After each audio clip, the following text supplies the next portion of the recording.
Here today and with Prue Hyman, and thank you for talking with us today. I just wanted to say that when we first met was in '89, I think it was, at the summer camp, the lesbian, I think it got called Women's Summer Camp because they wouldn't take lesbians if we had it openly like that. But it was. Yeah, of course it was lesbian, definitely. And I remember you, and you got everybody up dancing the hora. Well, gosh, I had quite forgotten about all that. Yeah. Yep, I remember that summer camp very well. It was I went down to the Christchurch area with my partner at the time, Bronwyn, and it was a lovely summer camp. I remember somebody riding a horse, Yes, without the top on. without the top on. Without her top on, and Yes. she was striking. I can't remember who it was now. Yeah. Oh, it was a very good summer camp. Lots of good talk, and we don't have them quite like that these days. Although there is a summer camp Yes. in this area. I only popped in on it last year, so I don't know how it went. But it's good that lesbian activities should exist again. Of course, we were younger. Oh yes. Then. Well, 1989. Yeah. What's that? That's 34 years ago. Yeah. My gosh. So that's why I wanted to talk to you about today, about being lesbian and Jewish and living in New Zealand. So perhaps you could give a background about yourself, like Sure. you in your younger days. I was in England till I was 25, so obviously my background was very affected by that, and I feel like a New Zealander now completely, but I'm aware I'm an immigrant. And, people say they can still hear my English accent. I'm not so sure about that, but some do. So that's more than 50 years ago, isn't it? Right. That's a long time. I came when I was 25 and I'm now 80. Wow. 55 years ago. Yeah. And I came for 3 years or so and stayed the way that people often do. And I came with my first lesbian partner, who was a Kiwi. And that's why I ended up in New Zealand. I had itchy feet. I wanted to get away from England to some extent. I loved it. I love England. I loved England then, but there were things about it. Well, things about coming out as a lesbian and my mother not being 100% happy about it, and she was widowed when I was young, when I was 9, and she rather lived through me rather too much, I felt. She was lovely, and we got on better again after I came to New Zealand. She came out every year after a while, and we got on fine. But I had itchy feet and I wanted to move away, and the fact I was with a Kiwi gave a perfect opportunity. Yeah. But growing up in England, we grew up in the progressive Jewish synagogue. It was called the Liberal Synagogue out in England, and it was very much away from orthodoxy. So an awful lot of the service was in English, and it was it was highly progressive, and of course it was there was equality for women and so on. I mean, I couldn't have stood to be in an Orthodox synagogue where you have to have women sit separately or anything of that sort. And I didn't really think much about being Jewish. I took it for granted. I knew the history of the Jewish people in outline. I knew about the Holocaust, of course, and my grandfather, my mother's father, was called De Jong and had Dutch origins. He was born in England, but of Dutch origins, And I discovered much later on from second cousins or something who were doing work on our family history that we'd had particular people killed in the Holocaust. My grandfather's aunt had been killed at Auschwitz, and sort of made quite an impression on me because it was one real person, you know. And my grandfather was very close to us. He lived with us after my father died, and I loved him dearly, and I wished I'd known while he was alive and could ask him about it, although he probably didn't know. So that was, being Jewish was sort of part of the furniture. At my secondary school, we had a large percentage of Jews. It was a public school, St Paul's, but day school. So, being Jewish was taken for granted. More so than in New Zealand, people knew they knew Jewish people, and there wasn't any much of anti-Semitism or anything of that sort. I just grew up naturally being Jewish and not thinking much about it. So during this time you came out as a lesbian before you came to New Zealand? Yes, but not in that point. I mean, this has been talking about up till I was about 17, 18 and was still at school. Then I went to university at Oxford, and I rather started drifting away from my Jewishness then, drifting away from being, going to synagogue and being observant, although I did go to the Jewish Society at Oxford occasionally, but I guess I got more politically aware, and I was becoming fairly left-wing and faintly feminist. I mean, it was sort of early days, 1961 to 5 I was at Oxford, and that's pretty early second wave. Okay, well... so did you meet your girlfriend there in England or here in New Zealand? Yeah, no, in England. I didn't come out while I was at Oxford. I was at Oxford, I was 19 to 23 or something, and I had sort of half-hearted relationships with guys. Not I was slow to learn. I didn't twig that I was going to be a lesbian, or that I was a lesbian. I just wasn't particularly enamoured of any of the guys I went out with, and I was a cricketer as well. I was very sports-minded. I played cricket and squash and table tennis for Oxford.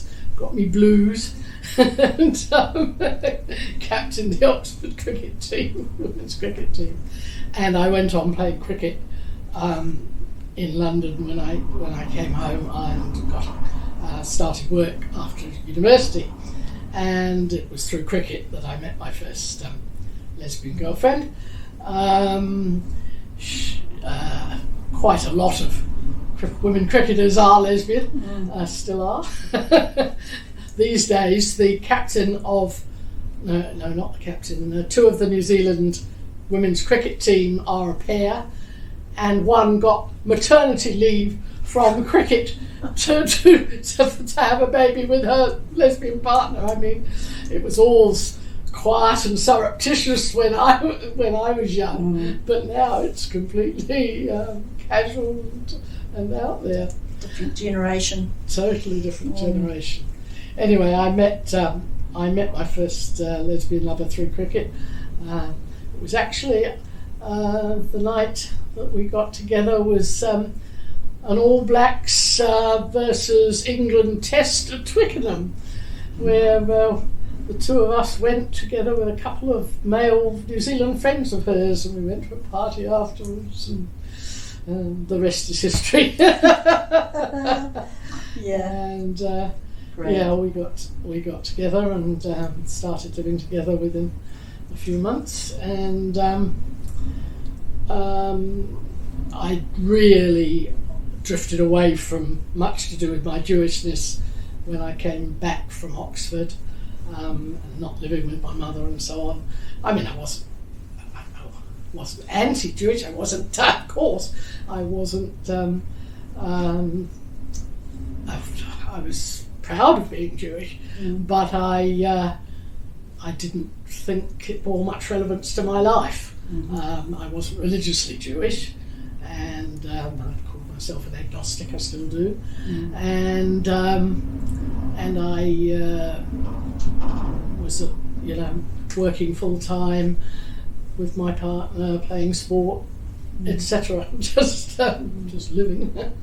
And then it was only a couple of years out of Oxford that we came to New Zealand, and I was 25 or thereabouts, and of course I had to get a job, and I got my first partner had been a geography junior lecturer at Vic, and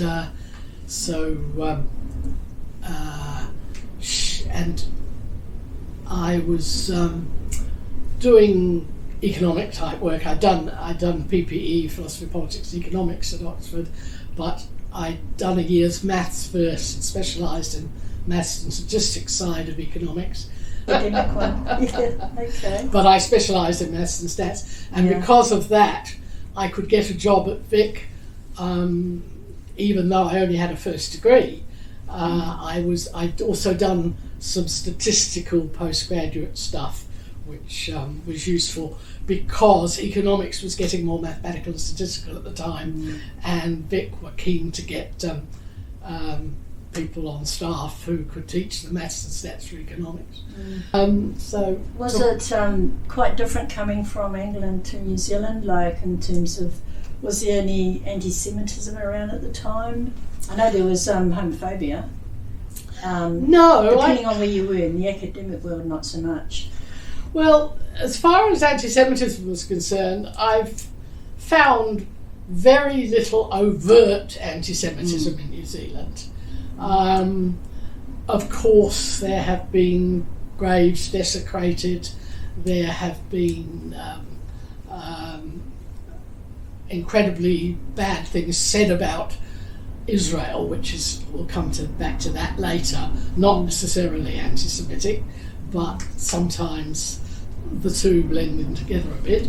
But I found that there's, if you like, covert anti-Semitism, there's ignorance. Yes. There's total ignorance. Yes. Because people, the Jewish community here is fairly quiet. I think they're sort of nervous about the prospect of anti-Semitism, and they're just simply, it's the way of the world in New Zealand, that at least as far as Jews are concerned, that they're not terribly up front and out there. A little bit less so now, I think, where Juliet Moses from the Jewish Council gets interviewed in the latest things and so on and so forth.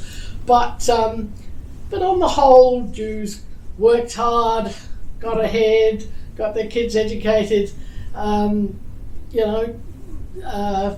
were fairly middle class, mostly. And a lot of people probably knew Jews but didn't know they knew Jews. Yeah. Because they were quite, it just wasn't like that. People are fairly unaware of Jewish in New Zealand.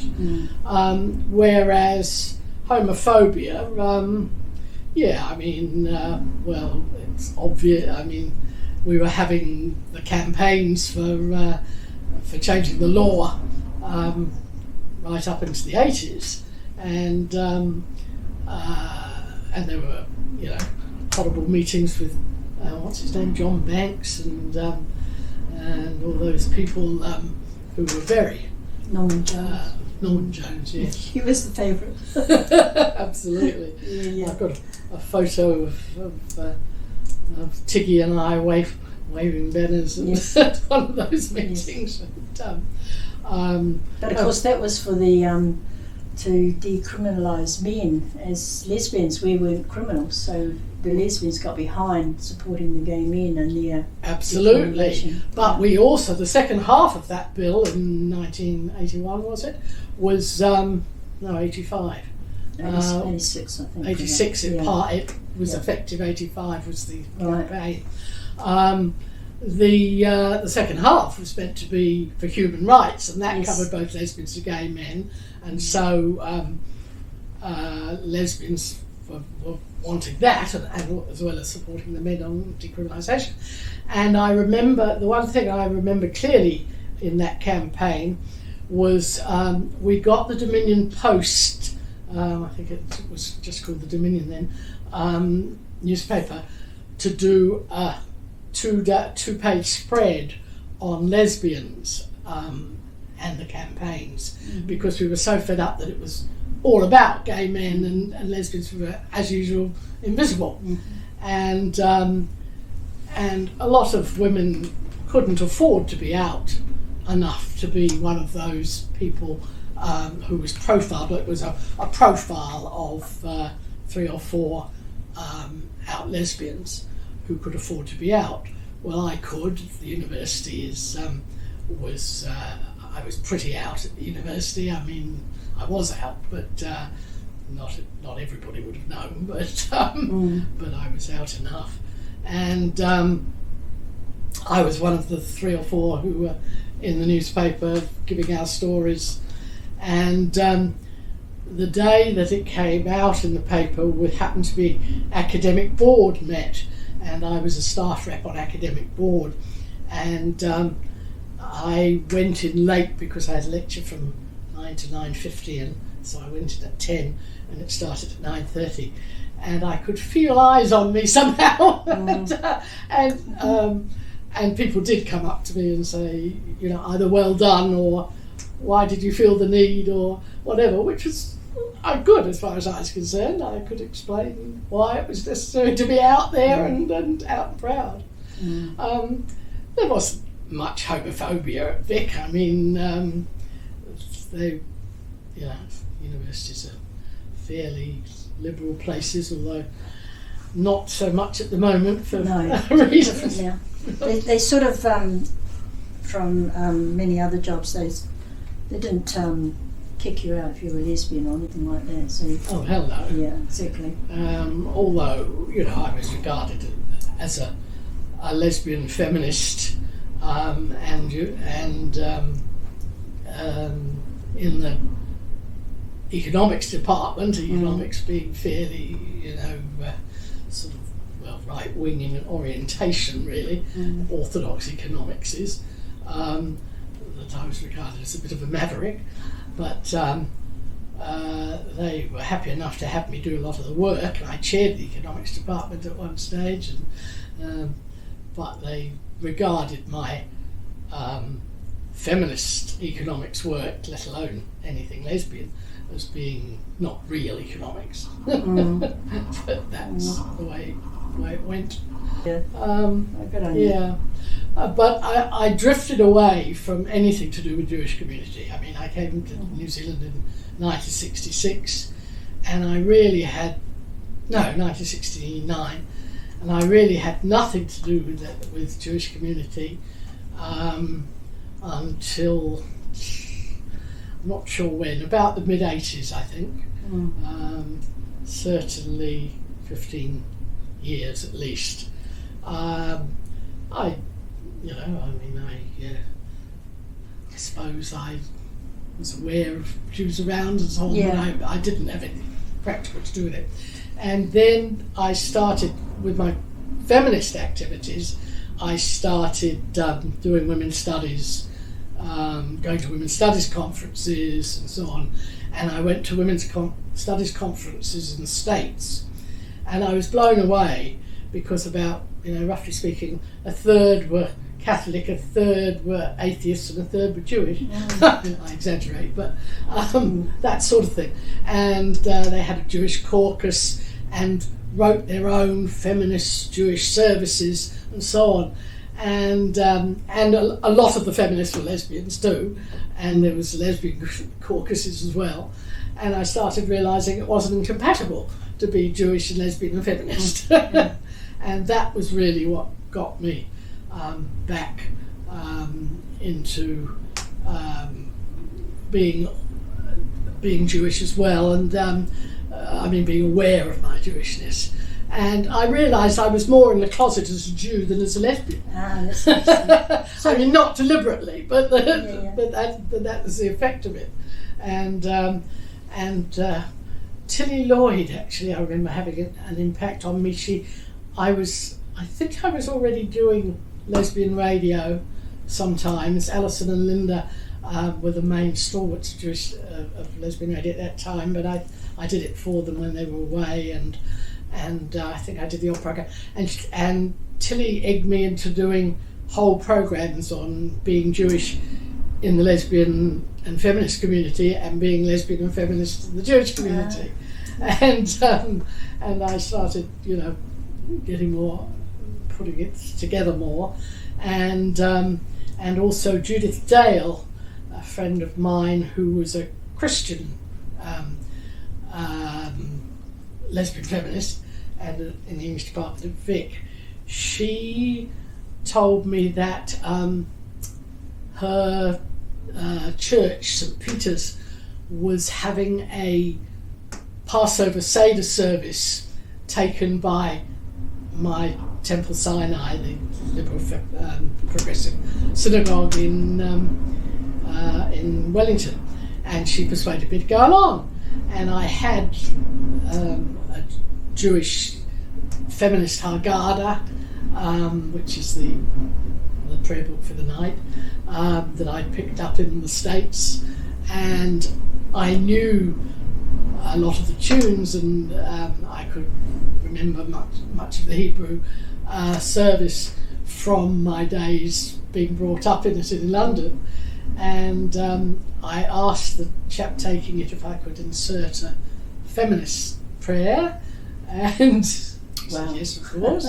And they could hear that I'm a singer as well, so you could hear that I knew the songs and could sing and knew the Hebrew, and I could see the two of them looking at each other thinking, who's this woman that we haven't ever seen before, but who knows all this stuff? Well, I talked to them afterwards, and long and the short of it is I decided to join up to Temple Sinai. I was a little bit reluctant because, I regard myself as agnostic. I'm not religiously Jewish. I don't believe in God. I don't know what the God concept means really, but I believe in the ethics and humanism of liberal Judaism, which is the humanism and ethics of any decent religion and any decent secular thing as well. It's all much the same to you, and etc. And I ended up going to shul rather more after my mother had died, because I'd retired, and they persuaded me to join the singing group and lead services, and I'd said no when I was working full time, but when I retired I couldn't think of a good excuse, and I enjoyed singing, so I went rather more often and got to know them all rather better, and they are a lovely community. That's one thing about it. I believe in any community, Iwi, Whanau, Pacific, whatever, any community that looks after its own. I don't mean they should be claustrophobic about it, but any community that looks after each other is a good community in my and the liberal shul is a good community. Pat Rosier was my partner for most of the time I was in most of that time, 17 years or so, when I was from the late 90s anyway till through 2000s. She came to shul now occasionally, and came to the Seder, or came to smart occasions. People lovely to her. There's no homophobia. In actual fact, I'm now finding myself a bit more uncomfortable because there's the rainbow community is being very out at Temple Sinai at the moment, but very rainbow and very pro-trans. Mm. And one guy is running it who is totally pro-trans, and I've had a run-in with him about the fact, I help at the Holocaust Centre, I haven't mentioned that. Mm. That's at the Orthodox shul, so I feel quite comfortable at the Orthodox synagogue as well these days, because I once a month, twice a month, do a stint at the Holocaust Centre, which is a very worthwhile enterprise for educating people, especially kids, about the Holocaust, and also about it must never happen again to any group. It's not just the Jews, to any group. And this guy I discovered complained about me being a volunteer at the Holocaust Centre because I was anti-trans. Mm. And I was flabbergasted. And there was a long thing. Sabina looked you up in Wikipedia, which is always, you can't even trust anything there now, but it's interesting. It's Prudence Hyman is a New Zealand anti-trans activist and former cricketer. That was the introduction. So, really? Yeah. I have not looked myself up in Wikipedia. You probably don't want to. I'm not anti-trans. No, I know. This is how I am pro-women's rights. Exactly.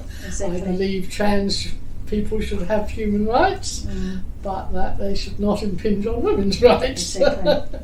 So how's the trans issue? He's Jewish himself, and he's I think he's got a trans partner. Is he accepted? Oh, totally. I mean, he's on the board of the synagogue now, and is running rainbow events and so on. I mean, which I never did. I mean, I just was never thought about doing that in Jewish community. I've never felt any particular need to within Jewish community.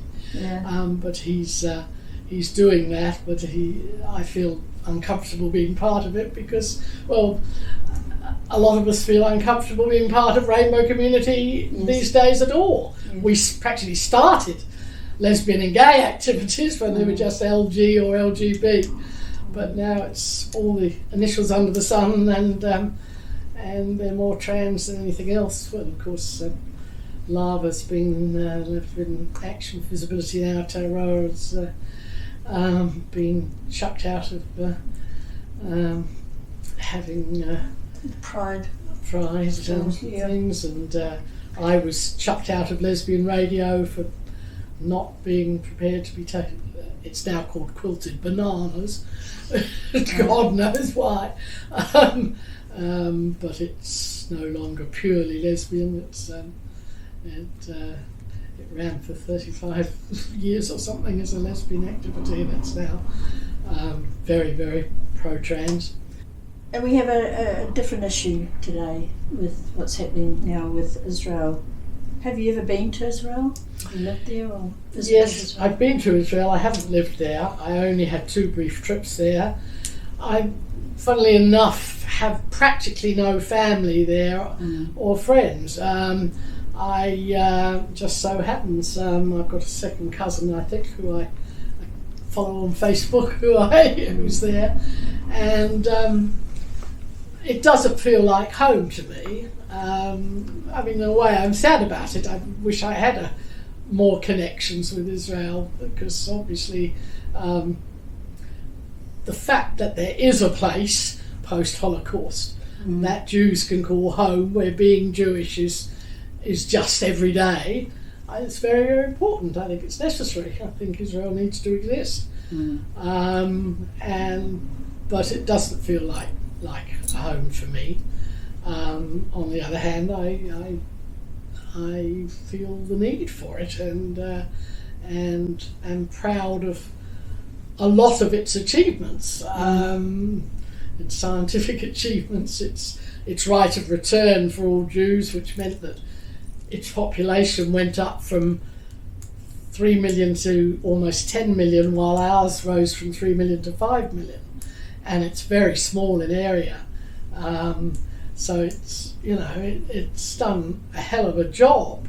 But, of course, its politics are totally traumatic at the moment, and indeed often have been, but are particularly at the moment.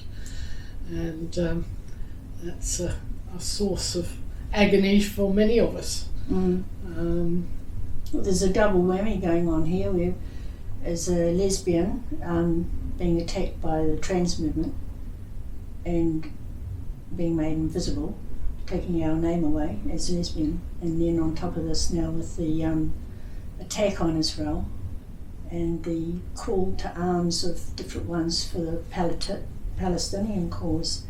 That's quite a big load to take on board. It's a heck of a problem, because, Israel's right-wing government under Netanyahu is appalling. There's no question about it. Not only with regard to Palestine, but its judicial system. It's trying to make the Supreme Court have no power, and there are a heck of a lot of Jews in Israel who are totally opposed to it, who are left-wingers who are totally opposed, but you don't hear about them. And of course they're more inclined to be quiet when Israel's under attack, which it is. And Israel is very small, and it's scared about all its Arab neighbours, not just Palestinians, not just Hamas in Gaza. And some of the Arab neighbours still talk about driving all Jews into the sea, getting rid of Israel. And Israelis are, with some reason, paranoid about that. And of course, the more, I don't know why Hamas did that attack last week. It's unprecedented on the scale of it. There's skirmishes at the borders quite often, but killing over 1,000 civilians, including women and children, and apparently beheading them and all sorts of atrocities, was absolutely bound to unite Israel against them, and for Netanyahu to seek terrific repercussions on Gaza. And Gaza isn't, the Gazan people aren't Hamas. Hamas are the rulers of Gaza, but you've got 2 million people in an even smaller space. Israel's crowded enough, but Gaza is 2 million in plus in a tiny space. And Netanyahu's told the northern Gaza people to all go south, 1 million of them, and where there's nowhere for them to go. And they can't get out. No. So Egypt won't let them in. No. Jordan won't let them in. Nobody will let them in. They can't get out, and he's at the same time preventing there being any electricity or water or medical supplies. Netanyahu is violating the rules of war. Okay, he's declared war. Sad about declaring war, but he's not doing the rules of engagement of war, and I can't help being despairing of what Israel is up to as well as what Hamas is up to. Both are reprehensible. It's very hard to defend yourself, though, when you know that they want to annihilate you. How do you do that? And I know. One of the reasons I wanted to have this talk with you is that, as I said to you on the phone, I've lived in Israel for almost 6 months. I was on a kibbutz. You know far more about it than I do. Well, having lived there, and that was a long time ago, that was the mid-70s. But I actually remember going through to the south of Jordan, and I've travelled in many Arabic states, countries, about 8 of them, and I never felt safe as a lesbian except in Israel, and that was in the mid-70s. a lot of people would say, "Oh, what on earth would you be doing that?" Well, I was a traveller. I was curious, but I remember going to the south of Jordan with 2 other women. We were going off to Petra, and just outside of the capital, and then there was a compound. It was like it was completely enclosed with wire netting up to about 7-8 feet high. It had a gate, tented. There must have been hundreds, maybe even thousands of people there inside. And the driver told us that this was a Palestinian camp, and they'd come in from Israel, and there'd been a whole generation at that stage had grown up there. And I couldn't understand why they were not integrated into the Jordan economy. Why could they not maybe have a life, work, have a family, have a future? They were kept here in this compound. That was a way back then. I thought, what better way of producing people who hate, people who become terrorists than to do that? Mm-hmm. And they were not in Israel, they were in Jordan. Mm-hmm. And it's the same thing happening now. And having lived there for a while and seen and met Palestinians, having met Israeli people, Jewish people, people are people, and that's why I wanted to talk with you, because there's all these people caught in the middle. But as I said, what do you do if who you're talking to wants to get rid of you?